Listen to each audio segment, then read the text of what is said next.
হাজার হাজার মেয়ের জীবন মায়েরা নষ্ট করে দিয়েছে। আমার মেয়ে জাহান্নামে যায়, যাক সমস্যা নাই, দুনিয়াতে সে যেন ভালো থাকে।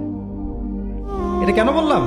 একটা সুদখোরের ঘরে তুলে দিতে সে দ্বিধাবোধ করতেছে না, একটা দুর্নীতিবাজের ঘরে তুলে দিতে দ্বিধাবোধ করতেছে না, একটা ঘুষখোরের ঘরে তুলতে দ্বিধাবোধ করতেছে না, একটা মানে কি বলবো মাদক সেবী, ড্রাগ এডিক্টেড বা এই যে আর কি বলবো ফাসেক জালেম এই ধরনের ঘরে উঠাই দিতেও সে দ্বিধাবোধ করছে না। পাঁচতলা বাড়ি চাই আমার মেয়ে পাঁচতলা বাড়ি থেকে সুখে থাকবে। এই যে সুখের ডেফিনেশন এখানে দিয়েছেন আপনারা।